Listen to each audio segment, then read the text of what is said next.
Bom dia, bom dia, bom dia. Esse é o nosso Café com Coragem, que nasceu com o objetivo de aumentar a nossa imunidade emocional, espiritual e psicológica. E esta semana temos, aliás, desde a semana passada, nós temos trabalhado a questão da igreja em missões, o trabalho desses queridos preciosos que têm realizado a sua tarefa e também em relação às igrejas que têm sido parceiras. Então, nós temos ouvido a experiência dessa turma que tem acrescentado demais na sua vida. São vários testemunhos aí enriquecedores que nos fortaleceu e tem nos fortalecido muito desde a semana passada, e nós vamos continuar esta semana. Aqui em Tatuí, nós estamos aí com 26 graus, caminhando para 27 graus, o sol está quente, então o estado de São Paulo aí está aquecido. Botucatu, 26 graus, e normalmente Botucatu é um tempo frio, ou mais frio que aqui, mas hoje também está igual, né, Zoraide? Então, a alegria do Senhor é a nossa força, e a alegria do Senhor, a nossa força é. Parece que o estado de São Paulo, então, está se mantendo nessa temperatura. Ouvimos ontem, né, na segunda-feira, a Maria Helena, dando o seu testemunho, a sua vocação, o seu chamado, nos enriqueceu demais. Eu tenho certeza que foi bênção para a tua vida. Também, depois, ontem, né, nós ouvimos o Milton, lá de Bolonha, na Itália, também falando do seu trabalho, da sua trajetória, da vocação. E hoje nós vamos dar um pulo lá no Amapá para conversar com o Neto e ver como que está acontecendo o trabalho lá, a trajetória dele, uma palavra que ele possa compartilhar conosco, mas o objetivo sempre foi e acaba sendo para que a gente veja que a boa mão do Senhor está sobre a nossa vida, que a mão de Deus está sobre nós, que Ele nos sustenta, que Ele nos guarda, que Ele nos protege quando nós vamos caminhando debaixo desta missão. Quando nós caminhamos com Ele debaixo desta missão, Ele vai cuidando de mim, vai cuidando de você, vai cuidando de todos nós. Então, que sejamos todos abençoadíssimos e que o Senhor possa te fortalecer. O nome de Miguel Calvo está nos informando que lá em São Bernardo do Campo, nós estamos aí com 22 graus. Parece que o estado de São Paulo vai mantendo aí, o ABC está um pouquinho de frio, né? Quer dizer, frio em relação aqui, mas não está frio. 22 graus é um tempo muito bom. Então, os irmãos de outro estado aí, vamos ver se vai estar diferente daquilo que está acontecendo aqui no estado de São Paulo. Deus abençoe demais a tua vida, e à medida que você for entrando, por favor, já deixa aí o seu joinha, porque você vai nos ajudando a cada dia nós melhorarmos e avançarmos também na nossa jornada.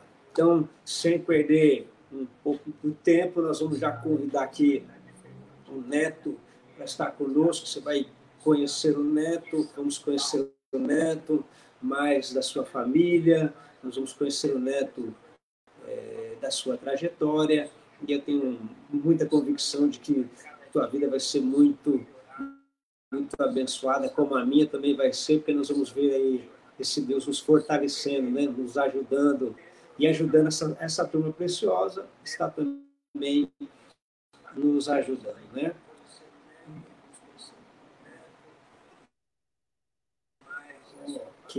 Cuidando aqui, né, para conosco.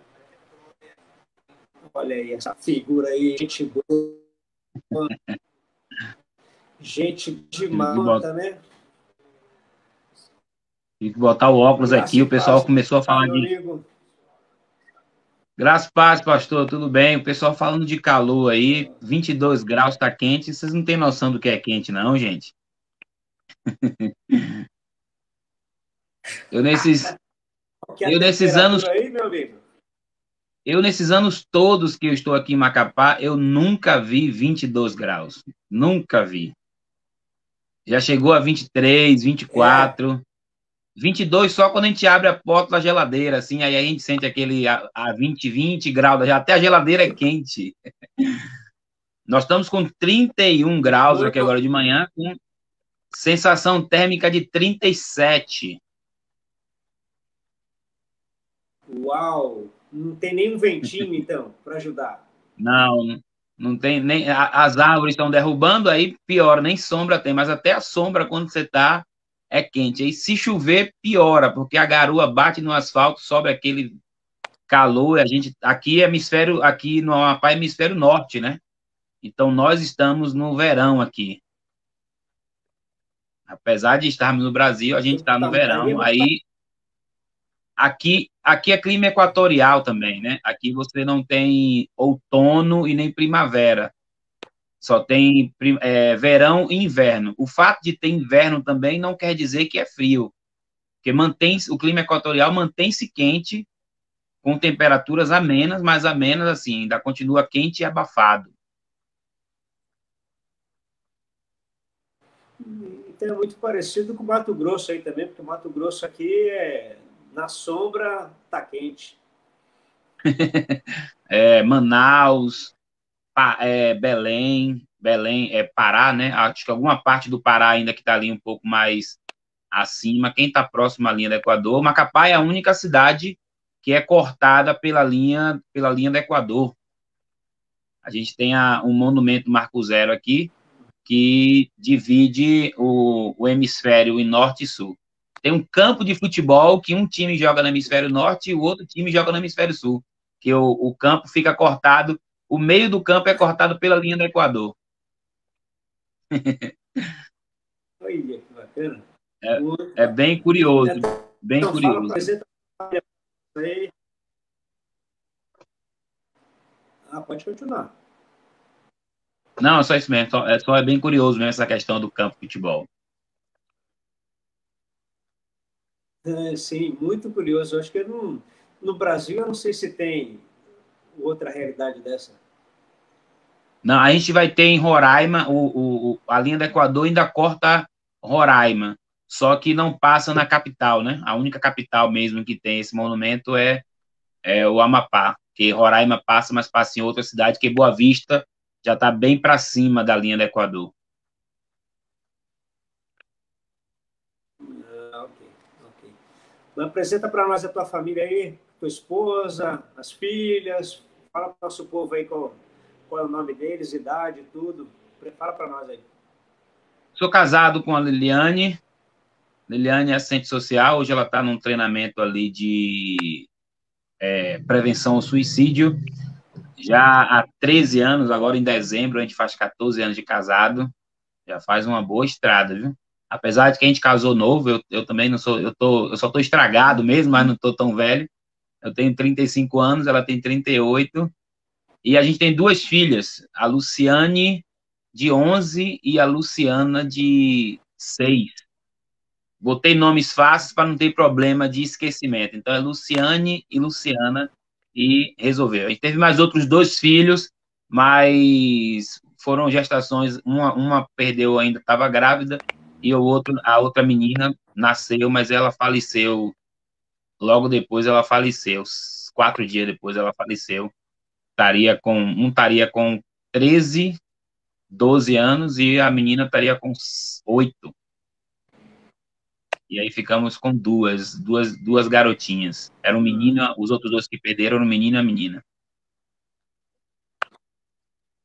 E a gente está aqui no Amapá. Muito, A Liliane muito é bom. amapaense, né? Eu sou baiano de Salvador e a Liliane é aqui mesmo do Amapá. O pastor Feliciano, não, Feliciano não é o Hugo, achei que é porque a foto parece, chegou aí.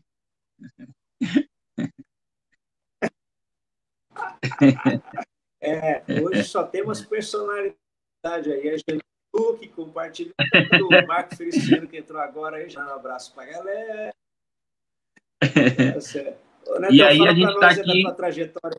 Como que isso começou? Então, eu converti muito adolescente, né? Eu vim de. A minha família é uma família muito religiosa, baiano, mais. Aquele católico mais envolvido, alguns momentos com religião, envolvimento com religião de matriz africana. E eu fui para tudo quanto é igreja. Eu tive uma adolescência bem religiosa. Minha infância para adolescência foi bem religiosa, né? Eu fui testemunho de Jeová, fui coroinha da Igreja Católica, eu levava comida na encruzilhada, e um dia me convidaram para ir na Igreja Batista, e meu pai disse assim, rapaz, você está parecendo Jesus, rapaz, você está em tudo quanto é religião, você não vai para a igreja, não. E aí não deixou, e não, realmente ele não deixou ir para a escola bíblica da Igreja Batista, a gente terminou indo para o interior do estado, para o Recôncavo, lá em Cruz das Almas, e converti lá. Com 19 anos, fui para o seminário, a igreja me enviou para o seminário, um seminário interdenominacional, pastor Donizete Rufino, e ali eu comecei a... Acho que vai clareando a questão da sua vocação, você vai entendendo os propósitos, os projetos, e aí ali já comecei a me envolver com questões sociais, porque eu fazia estágio numa favela que tinha na região lá, e comecei a me envolver com questões sociais, e desde lá, o nosso ministério tem sido pautado sempre apesar de sempre trabalhar também em comunidade, né? Eu comecei já em 2007, a gente casei em 2006, 2007 a gente já estava no campo, 2006 a gente estava no campo já, e sempre fui envolvido muito nessas questões de trabalhar com comunidade e questões sociais. E foi desenvolvendo, terminei vindo para Macapá, e a gente foi morar a gente foi morar atrás da igreja, onde é periferia da cidade, é muito próximo. O interessante do lugar que a gente mora, assim, Macapá é uma capital muito pequena, com 500 mil habitantes, a quantidade tem bairros aí em São Paulo que é maior do que a própria cidade. O estado todo tem quase 1 milhão de habitantes, aí fica em torno de 800 mil habitantes o estado todo. Só que mais de 50% da população mora na capital, que é Macapá. E a igreja que a gente trabalha está a 5 quilômetros do centro da cidade. Então é muito próximo, mas mesmo assim, nessa proximidade, há ali muitas problemáticas, né? Acho que tantas problemáticas culturais, com algumas dificuldades que a própria cultura e algumas realidades bem ribeirinhas, apesar de estar na cidade. E quando nós começamos a trabalhar, a gente teve muito caso de abuso. Logo no início a gente começou a descobrir casos de abuso. Há um clima muito muito difícil, área portuária, de madeira, e tudo isso era muito complicado. E nós começamos a pensar uma forma de ser igreja, de se tornar uma igreja relevante dentro dessa realidade que a gente está aqui. E aí foi quando surgiu vários projetos, né? A gente tinha um que era parecido até com o nome do projeto do seu aqui, que era Café em Deus, que era as crianças iam para a igreja, as pessoas, na verdade, iam para a igreja, tomavam um café lá e faziam os estudos, e a gente foi pensando uma forma de se envolver, como combater até mesmo essa questão da exploração, do abuso, como combater isso, e começamos a estudar com a parceria com a FEPAS, que começou a apoiar a gente nessa questão do estudo, para ter uma ideia de onde a gente ia, qual era o caminho que a gente ia tomar. E hoje a gente está bem mais tranquilo na questão disso, porque eu acho que até a própria comunidade sabe que a igreja vai combater isso, a igreja vai denunciar. Mas no início, quando a gente começou a combater, foi bem mais pesado, porque a gente estava chegando e já chegamos já em cima, então a gente colocava cartazes, as pessoas ancavam, algumas pessoas ancavam, mandavam ameaça, porque era Disque 100, denuncie, e você ir ao confronto daquilo que parece que está dentro de uma normalidade, então e você trabalhar para tentar tirar da cabeça da pessoa que não é normal o índice de iniciação sexual de uma criança está entre 9 e 10 anos. Não é normal uma criança de 12 anos engravidar. Você começar a uma coisa que já convive-se, já está tão convivendo normalmente que as pessoas já não se assustam mais com a gravidez na adolescência. Então, a gente começou a combater muito forte isso, e aí o projeto vem com essa ideia de proteger e tentar desmistificar todo esse princípio, porque uma igreja, a gente está assim, Pastor Batista, na região onde nasce a Assembleia de Deus, e apesar de a Assembleia de Deus ter evoluído muito no quesito de religiosidade, essas áreas de periferia ainda existe muita religiosidade da própria igreja. E aí você tem uma igreja como a nossa, que abre o templo para fazer um monte de atividades não religiosas. Isso é muito conflitante, até a própria comunidade, que é uma comunidade religiosa, assusta, né? Quando ela olha assim, rapaz, isso é uma igreja mesmo? Uma igreja com a parede escalada, com a quadra de esporte, e domingo arruma cadeira, é um culto normal, e na segunda-feira o menino joga capoeira, o outro joga jiu-jitsu, tem música, tem uma brinquedoteca, tem uma biblioteca. Então isso era muito conflitante, ainda é para muitas pessoas. E aí você vai fazendo, conversando, se envolvendo e fazendo a pessoa entender essa realidade. Ontem a gente recebeu a equipe da Record para falar sobre o projeto e as medidas de isolamento que a gente, com o retorno das atividades, o que a gente estava fazendo para manter o isolamento e continuar a atividade, e falar sobre a importância do projeto e por que o projeto deveria voltar. E a repórter perguntava sobre isso, como é que vocês conseguem lidar com tudo isso? Que parece uma igreja normal. Falando, é uma igreja normal, né? A gente tem culto normal. Mas durante o dia a gente entende que é preciso mudar essa perspectiva do que está aqui. As crianças continuam na rua, a violência contra elas continua acontecendo, e a igreja não está a par disso. A igreja precisa olhar e mudar essa perspectiva, e essa é a missão da igreja. E aí a gente continua nesse ciclo de luta, de batalha para proteger essas crianças, transformar a vida delas, levar a elas também o evangelho de Jesus, como diz um lema muito antigo, né? Que corpo sem alma é defunto, e alma sem corpo é fantasma. Então, a gente transforma a alma dele, salva a alma dele e salva o corpo dele também.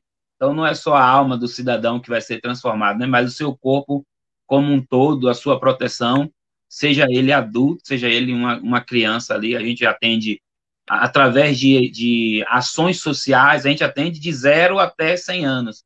Mas o projeto em si, com atividades específicas, a gente ainda atende a partir de 4 anos de idade. Agora, a gente não está com criança porque o decreto municipal ainda não permite criança, e a proliferação do vírus ainda é muito perigosa, né? Para poder, eu não posso colocar nem mesmo os parceiros, as crianças, os parceiros juntos no risco de contaminação. Mas as crianças maiores que a gente já consegue controlar, a gente consegue controlar o isolamento, o uso de máscara. Consegue não, você tem que ser muito incisivo, porque na primeira semana de aula, todo mundo de máscara, álcool, limpa a mão, mas quando menos esperava, tinha máscara jogada num canto, o outro já está correndo sem máscara. Cadê sua máscara? Nem ele sabia. A outra tira a máscara de dentro da roupa. Tá aqui minha máscara. Então é uma coisa tem hora que é divertido essa luta da máscara com criança. E eu trabalho no dia com 20 crianças no máximo, porque a gente não coloca muitas crianças. E eu fico pensando, imagine uma escola com 300 alunos, como é que consegue controlar esse povo?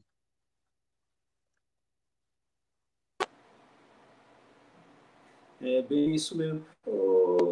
Fala o seguinte, porque o Juazeiro, para quilagem, 3%. A grande maioria, talvez um católico não praticante e tal. Qual é a realidade evangélica aí no Amapá? Eu gosto dessa ideia do que o Hugo fala sobre isso, a gente conversava até outro dia sobre isso, de que eu acho que o Amapá é extremamente evangelizado.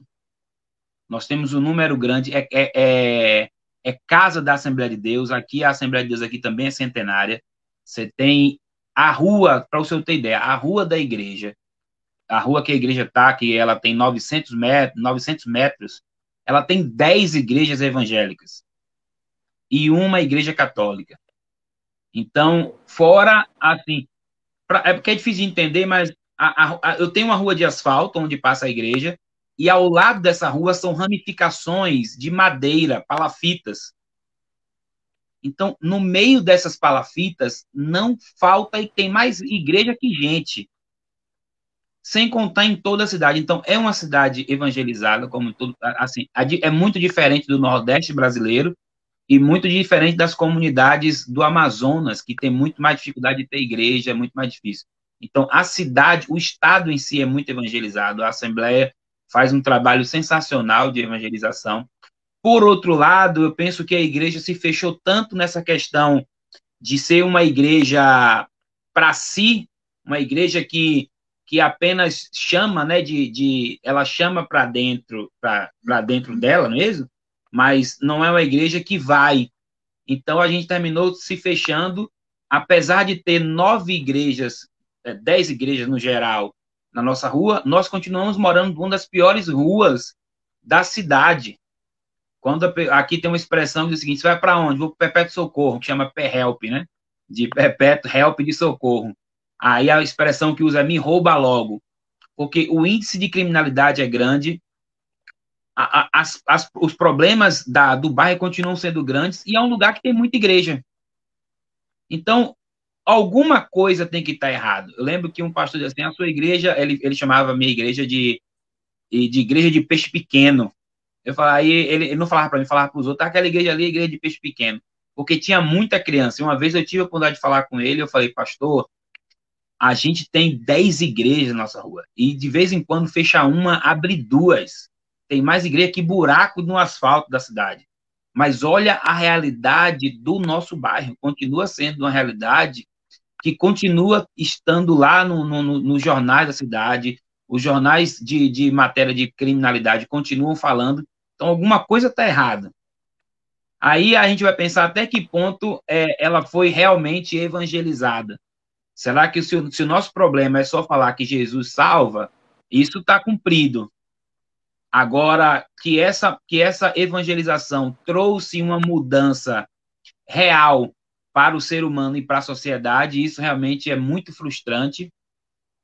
É até vergonhoso quando a gente olha assim: rapaz, tem muita coisa a ser feito ainda para que a gente mude a realidade, o contexto social local, para o evangelho, o legítimo evangelho precisa transformar o contexto todo, e não apenas uma questão de ter um monte de igreja com um monte de gente que tem sua atividade religiosa muito bem feitinha, mas quando ele volta para a sociedade, né, continua uma sociedade caída, sem contar a liderança, uma liderança muito fraca que o evangelho sofre bastante. Então a gente tem essa dificuldade. Se a gente pensar num contexto mais geral, é uma cidade extremamente evangelizada, tem igreja para todo mundo, todo gosto disso, daquilo, mas como realidade de Brasil, contexto social muito frustrante. Talvez o desafio seja até maior do que os lugares onde o evangelho não tem essa proporção, né? Que já é um sistema religioso implantado e difícil até de ser mudado no coração e na mente da pessoa também. Sim, sim. É que tá enraizado, né? E essa coisa enraizada é muito difícil. É o que eu falo sobre a nossa relação com o templo que a gente tem. O nosso bairro não tem escola, o bairro que a igreja está não tem quadra poliesportiva, não tem uma área de recreação. Tudo isso, a maioria, centra na igreja. Mas eu continuo tendo problema ao abrir a igreja, mesmo que você abra uma igreja, a gente tem uma quadra desenhada no espaço do templo, levamos crianças para o projeto, as crianças vão para lá, elas treinam lá, nós somos campeões em campeonatos estaduais aqui, tivemos alunos de destaque, e mesmo assim a gente continua sofrendo com o peso da religiosidade, assim, não, mas olha, como é que a igreja abre para isso? Na cabeça da pessoa, é muito mais correto, na cabeça de uma pessoa bem religiosa, é muito mais correto eu deixar que a criança fique na rua do que eu abrir o templo, que é sagrado só para culto, quando sim, aí um outro problema teológico de entender que culto é apenas aquela reunião semanal e deixar que a criança brinque ali, fique ali aquele tempo sendo protegida, aprendendo sobre o evangelho. A gente serviu a prefeitura aqui durante um bom tempo, muito tempo, onde eles faziam atendimento de saúde, consulta de manhã, e aí a pessoa pergunta, tem culto de cura e libertação? Eu falei, tem culto de cura e libertação terça e quinta, de 9 às 11.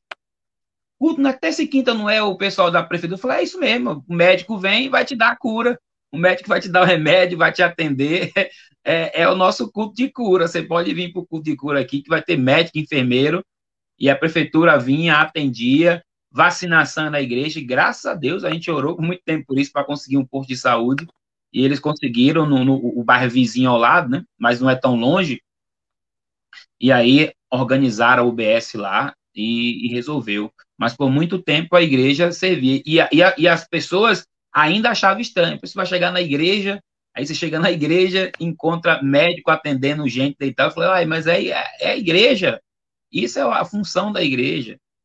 Mas você sofre para tirar isso da cabeça da pessoa, de que não acredita que isso não é função da igreja.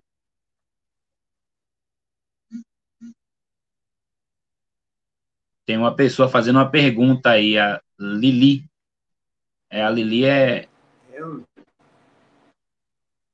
é charada Liliane, que é minha esposa também, é Liliane.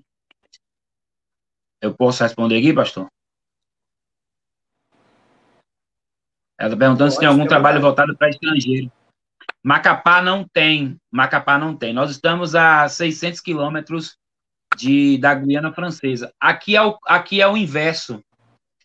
Dificilmente, apesar de acontecer, é claro, mas dificilmente vem um guianense aventurar a vida em Macapá. É ao contrário. É o amapaense. Aqui a segunda língua estudada é o francês, porque você sai daqui e vai para a Guiana Francesa. Então a gente tem muito caso de macapaense que passa a fronteira para ir estudar. Você recebe a Guiana em euro. Oiapoque, que é a divisa com a Guiana, já é um custo de vida muito mais alto, exploração sexual altíssima, assim, muito maior que Macapá, como Laranjal do Jari também, que é uma área de mineração, e Oiapoque, porque é tudo em euro, né? Você pulou o lado, o seu dinheiro vale 6 vezes mais. Então é muito mais fácil o brasileiro pegar a banana dele no Oiapoque, atravessar a fronteira e vender a banana em euro em São Jorge, que é a cidade próxima. Então, é mais ao contrário, acho que é o guianense que tem que fazer, na verdade, eles fazem um combate muito rígido contra essa pulada de cerca do brasileiro para lá. Aqui, se o pessoal pudesse ser francês, eles ficariam felizes de ser francês. Conosco, então. Olha que chique, hein? Gelei para francês. Depois do teu coração aí. O senhor quer que eu compartilhe em francês ou... Em francês. Eu não sei, só se tiver um Google Tradutor.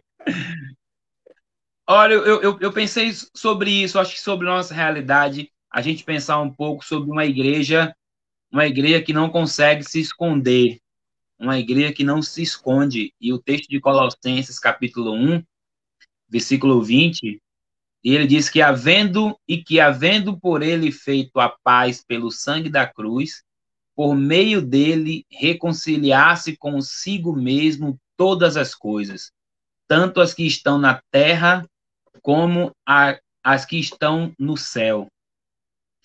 A missão de Jesus era reconciliar todas as coisas. A Bíblia diz que Deus amou o mundo de tal maneira, e esse mundo não é só a humanidade, mas Deus amou o cosmos, né? A palavra grega ali é cosmos. Deus amou tudo. E a igreja é o grande representante, é o embaixador de Deus para essa transformação, para essa reconciliação de todas as coisas. A igreja precisa olhar o ser humano, eu falava sobre isso há pouco tempo, né? Que olhar o ser humano na sua integralidade, porque um corpo sem alma é defunto e uma alma sem corpo é fantasma. O ser humano ele tem corpo e tem alma. E a igreja que não se esconde é uma igreja que entende essa importância de olhar o ser humano como olhar o ser humano por um todo. Uma igreja que adora a Deus, uma igreja que entende o seu propósito de adoração e que entende que essa adoração ela parte desse princípio, dessa relação que nós temos com Deus, e como essa relação que eu tenho com Deus vai fazer com que eu veja essa adoração na vida do outro. A adoração é essa reação ao que Deus faz em nós, por meio de Cristo, e como nós transmitimos isso que Deus faz em nós à vida do outro. Porque se nós ficarmos focados apenas naquela coisa de vem sobre mim, e não transportar isso na minha relação com o outro, não transportar isso na minha relação com o meu próximo, a minha espiritualidade termina sendo uma espiritualidade vã. A gente vive um período aí onde a boa performance ela venceu a boa teologia. Então, se você tem uma boa música, se você tem tudo muito bonito, isso é muito mais importante do que realmente aquilo que a gente acredita. E, de alguma forma, nós não preparamos o nosso coração para adorarmos a Deus, sermos transformados por meio da adoração e transformarmos a vida de outras pessoas. Oséias 6,3 diz: conheçamos e prossigamos em conhecer ao Senhor. Nós precisamos ser uma igreja que transforma essa adoração espiritualista numa adoração de envolvimento com o outro, de compromisso com o outro. Uma igreja que não se esconde é essa igreja que adora a Deus e que depende do Senhor, que entende que a adoração na Bíblia é sempre uma resposta de Deus se revelando ao homem, e essa adoração precisa transformar a vida de outro. Uma igreja que não se esconde é uma igreja que também persevera na verdade, que está envolvido com a verdade, como diz Paulo escrevendo a Timóteo, que a palavra é inspirada por Deus, e Paulo vai dizer de várias e várias situações. Uma igreja que não se esconde tem que ser essa igreja que entende a sua importância, a sua relevância em pregar a verdade, em perseverar na verdade, que encontrou para ela uma referência de vida, que encontrou para ela um Cristo transformador e que vai continuar a anunciar esse Cristo por todas as situações.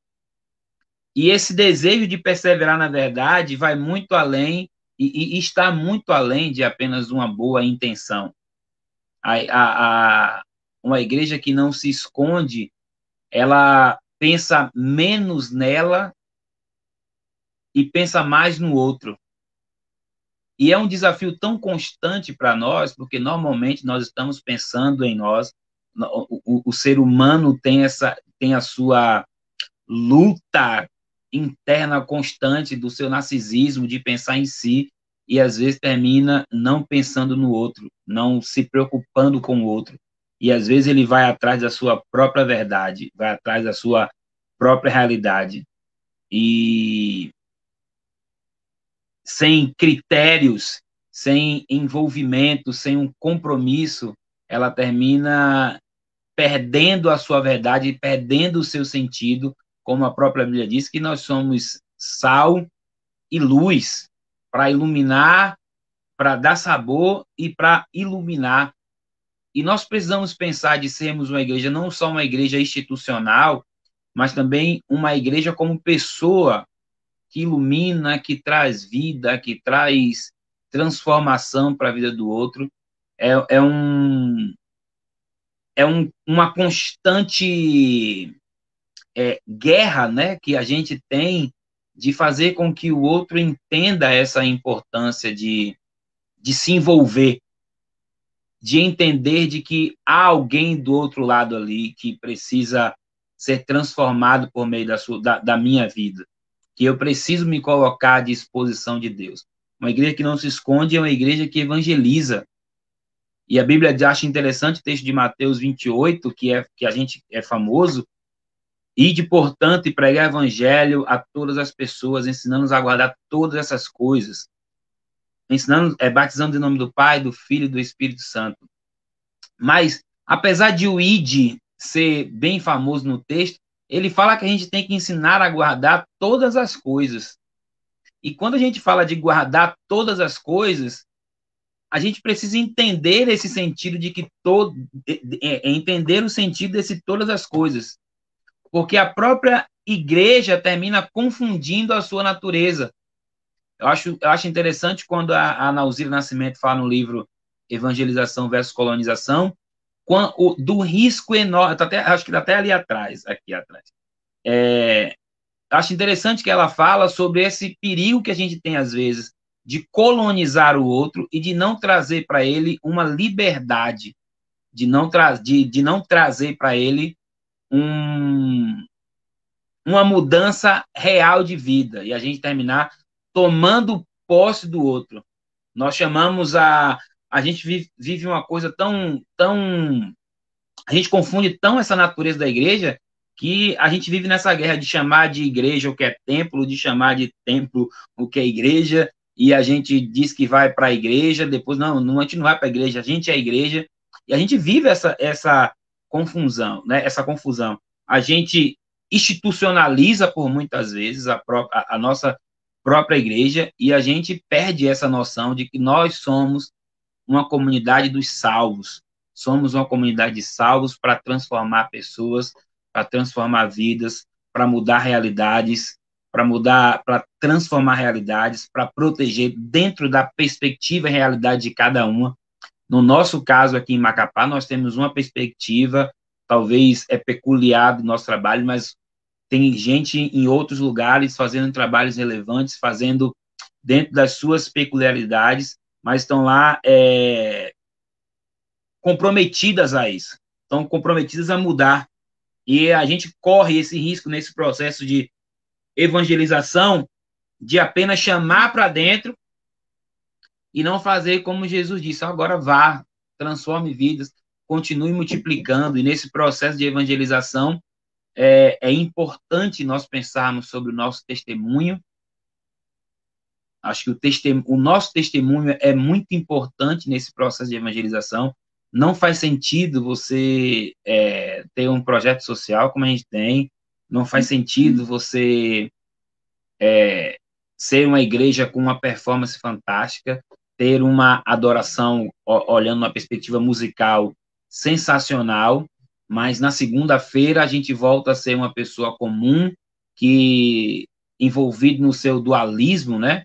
Agora eu vou viver a minha vida normal aqui fora, mas durante a semana eu tenho 2 dias que eu tiro para ser uma pessoa de Deus. Então, na quarta-feira e no domingo. E aí eu volto para o texto de Colossenses, que Deus em Cristo reconciliará todas as coisas. Então, no meu ambiente de trabalho, Cristo continua sendo ali. Eu gosto de dizer que se Jesus estivesse vivo como pessoa e morasse em Macapá, ele estaria construindo ponte para as pessoas ali, ele estaria protegendo crianças, e acredito que Jesus continua vivo, só que vivo dentro da sua igreja. E essa igreja precisa agir como Jesus, ter um testemunho como Jesus, dar a importância do seu lar. A família é muito importante, porque a gente corre um risco enorme de cuidar do outro, cuidar da família do outro, cuidar de tudo que o outro faz e terminar não cuidando do seu. Eu, domingo, falava até isso na igreja, eu falei assim: olha, é bom cuidar de filho dos outros, porque o filho dos outros você controla seu domínio próprio, que a hora que o menino está ali, não quer fazer atividade, você sabe, é filho dos outros você tem que se controlar, não vai. que com o seu, você se sente livre, né? Para poder se perder, e também nos ensina muito sobre isso. Mas nesse processo de ser uma igreja que não se esconde, que evangeliza, esse tripé tem que funcionar muito bem: o testemunho, o valor da minha família e desse testemunho familiar, e o conhecimento dessa verdade bíblica de defesa de fé, de ter convicção. A gente tem uma igreja que cada vez mais vai sofrendo golpes duros contra a escola bíblica dominical, onde não se tem princípios, onde é doutrinada por música, é doutrinada pelo que ouve e pouco ensino bíblico. E quanto mais a gente vai sendo doutrinado por qualquer coisa que não tenha fundamento bíblico, menos evangelização vai acontecer. E essa evangelização precisa ser integral. Eu acho que a gente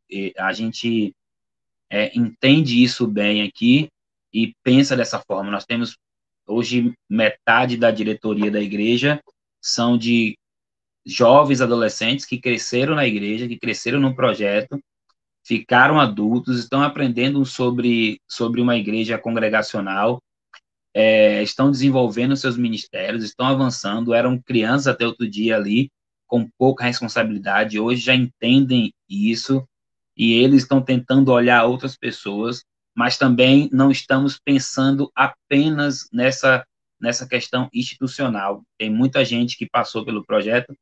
Acho engraçado que ontem nós tínhamos uns 20 alunos, acho que tinha uns 20 mais ou menos alunos fazendo aula, 16 a 20, e a moça a repórter, ela perguntou: quantos desses meninos são da igreja? E eu olhei e falei assim: olha, hoje nenhum desses aqui são da igreja. Eu falei assim: rapaz, mas nenhum é da igreja? Eu falei: não. Ela fez: e aí? Eu falei assim: então, a gente precisa pensar de que o cuidado do outro não tem o fim a igreja. O cuidado do outro tem o fim o outro. A igreja e o envolvimento dele com a igreja, com o templo, isso quem faz é o Espírito de Deus. Mas eu tenho que cuidar dele independentemente se ele vem para a igreja ou não. Principalmente criança, eu sempre falo isso, que criança, né, que nosso público maior aqui é criança e adolescente, mas criança não é isca para pais.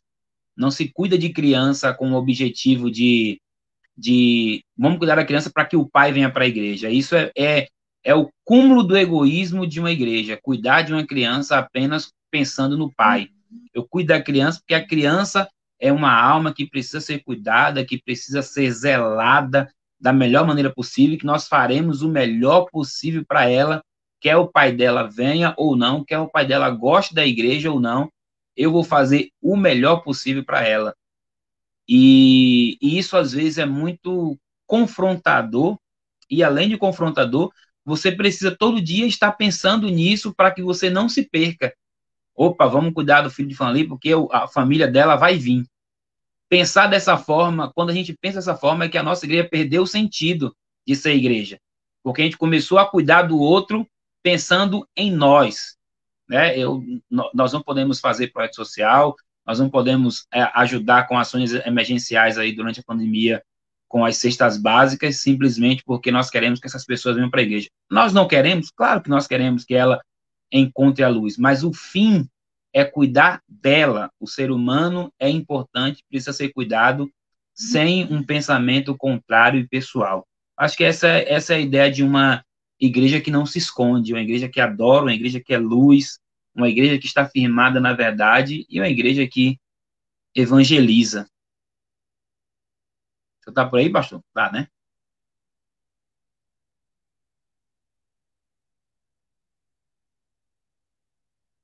Eu estou sozinho.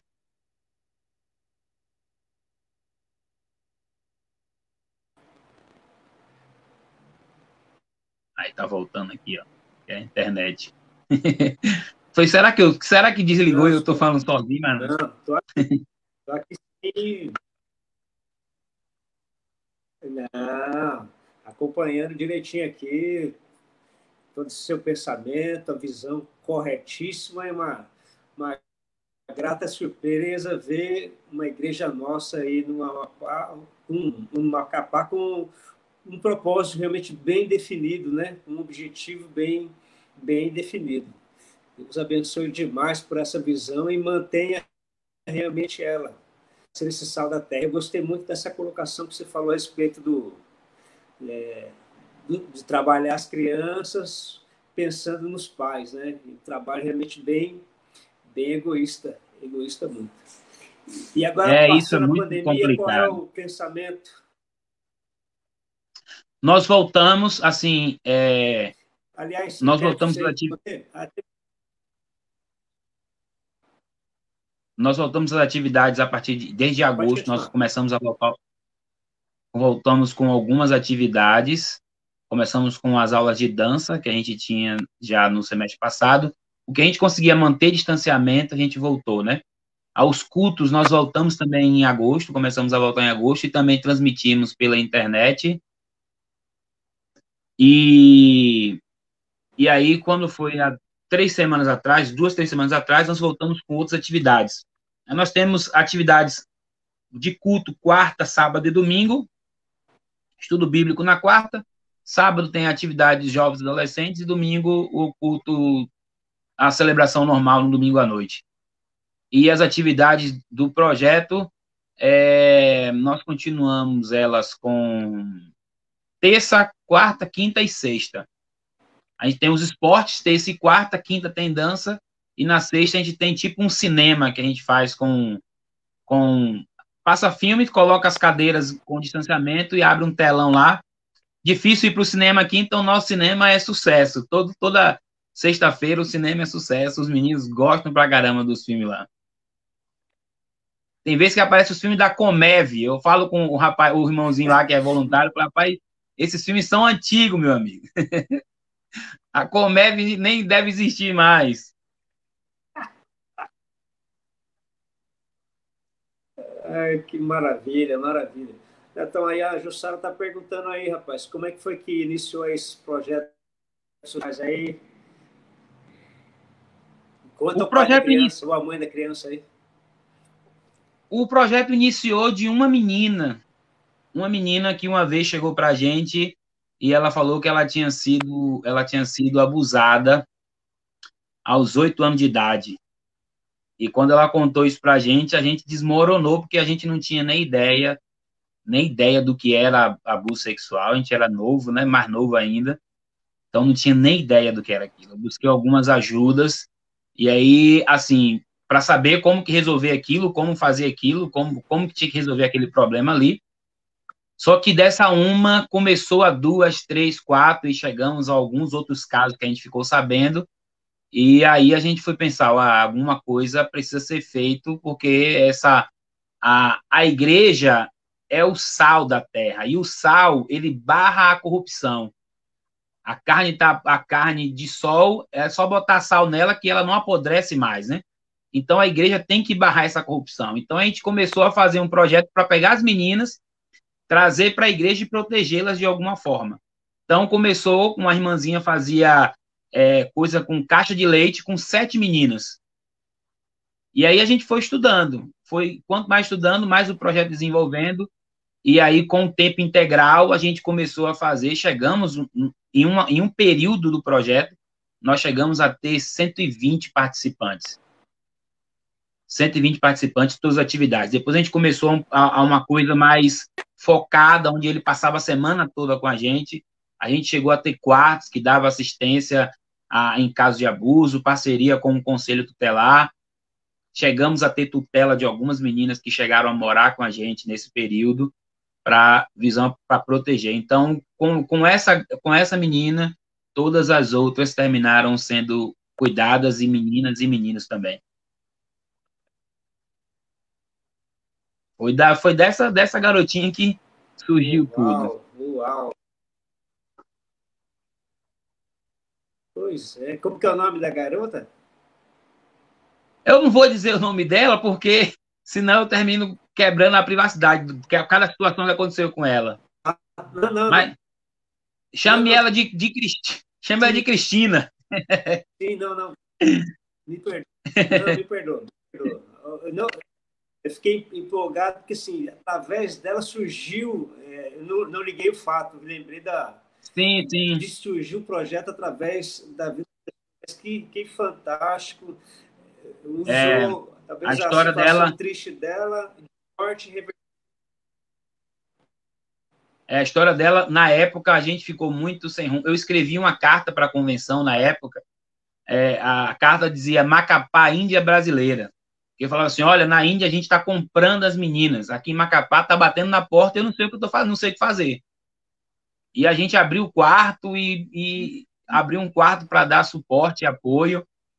E hoje, graças a Deus, até mesmo a própria comunidade entende de que você tem uma diminuição nos casos de abuso, porque sabem que a igreja está com seus olhos ali abertos, incentivando, ensinando para as crianças, sabe, eles sabem o número do Disque 100 denuncie, ligue, denuncie, fale, não permita. Né? Eu lembro de casos de menina que ganharam, os homens pagavam R$ 2 para poder ficar apertando o seio das meninas. Então, esses casos a gente precisava combater. E aí você combate indo para a própria sociedade e botando a cara ali com cartaz, a gente faz passeata no 18 de maio, e ao mesmo tempo trazendo a criança para o projeto, ensinando para ela como se defender, dando educação de alguma forma, né? De como se defender em casos. A gente tem que lembrar de que a maioria dos casos de abuso acontece no seio familiar, não estamos falando do vizinho, não estamos falando, a própria família terminava estando envolvido, e isso é muito complicado na situação. Então, a gente precisava estar ali em cima, e você também corre risco, então a gente tem que trabalha com o processo de que, assim, a gente tem um contato muito próximo, eu estou muito mais envolvido com o projeto, até por ser o pastor da igreja, então também preciso ter um lado de proteção também para nós, que a gente também trabalha, você não sabe o que pode vir de lá, mas Deus tem sido bom e tem nos guardado todos esses dias.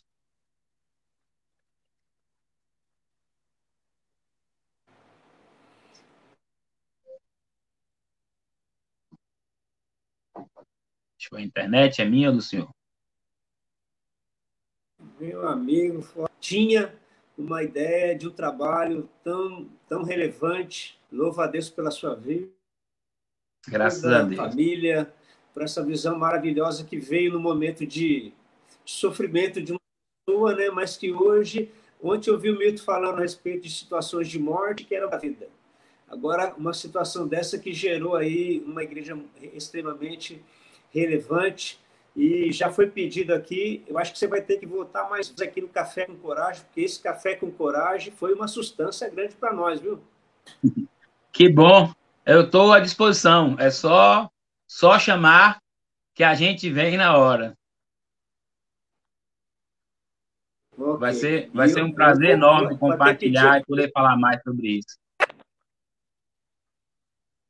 Não, eu acho que tem que compartilhar. Eu vou até pedir para o pessoal que está participando com a gente, vou deixar esse pedido aqui, depois vou falar para a gente esparramar nos grupos, porque o Brasil precisa conhecer esse Brasil que ninguém conhece, ou pouco se fala, e o trabalho que a igreja precisa realmente realizar aí. Olha, eu fiquei realmente impactado por esse testemunho, pela tua palavra. Amém. Aí, pela visão.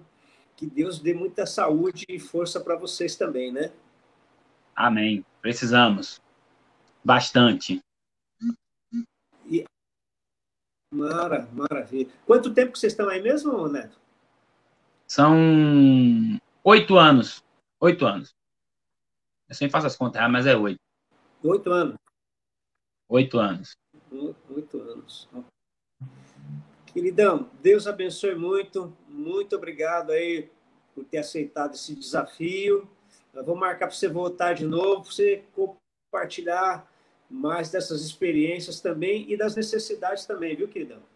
Tá ótimo, o senhor pode marcar, a gente fala, tem um trabalho de desenvolvimento comunitário que é muito legal também, que a gente faz aqui, e eu acho que o pessoal vai gostar desse envolvimento. Foi um prazer enorme conhecer o senhor também, pastor Altair, que Deus abençoe o senhor e a família, e é só falar que eu estou aqui à disposição. E um abraço para todo mundo que acompanhou aqui também. Deus abençoe a vida de vocês e não deixem de orar por nós. Amém. Fique na paz. Ok, Deus abençoe. Um abraço então para Amém. a esposa aí, para as filhas. Amém. Obrigado. Ok, queridos. Então aí, ó, falamos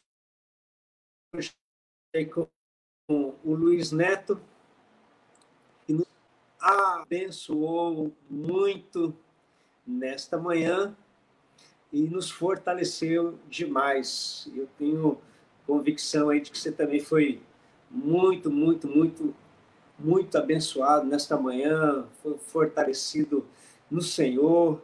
Que Deus nos dê realmente estratégia a cada dia. Quando a gente olha um trabalho desse aí, nos ficamos inspirados, né? Inspirados a buscar alguma coisa maior, melhor também. Então, Deus abençoe lá o Neto, ore pelo trabalho lá, ore pela vida dele, ore pela sua família e vamos coragem para a gente ir rompendo também com tudo, ok? Deus abençoe demais você nessa manhã, uma continuidade de dia precioso, ainda que é quase impossível não continuar tendo uma respiração tão preciosa depois de a gente ouvir tantas coisas boas como nós ouvimos nessa manhã, né? Depois de ouvir tudo isso, o que a gente pode dizer? Aquilo que a gente tem dito sempre, né? Se Deus é por nós, quem será contra nós? Aquele que não poupou o seu próprio filho, mas que com ele também nos dará todas as coisas. Amanhã, a pastora Silvana, lá de Israel, diretamente de Jerusalém, vai contar um pouco a respeito daquilo que está acontecendo lá, da trajetória, de como foi o preparo.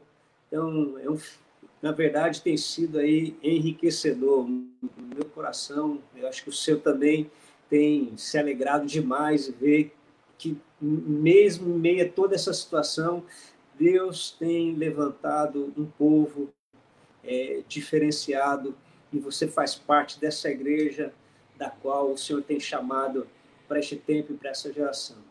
Mais uma vez nós ouvimos uma situação de morte, de tristeza e de vergonha se transforma em algo que gera vida, saúde e bênção para uma comunidade e para toda uma cidade.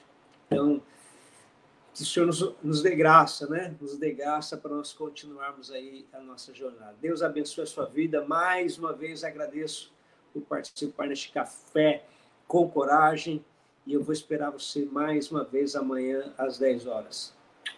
Um beijo no teu coração e até amanhã para mais um café com coragem. E amanhã, lá direto de Israel, direto de Jerusalém, aprendendo um pouco mais daquilo que Deus faz na nossa vida. Deus abençoe e um forte abraço para você. Até amanhã. Tchau, tchau.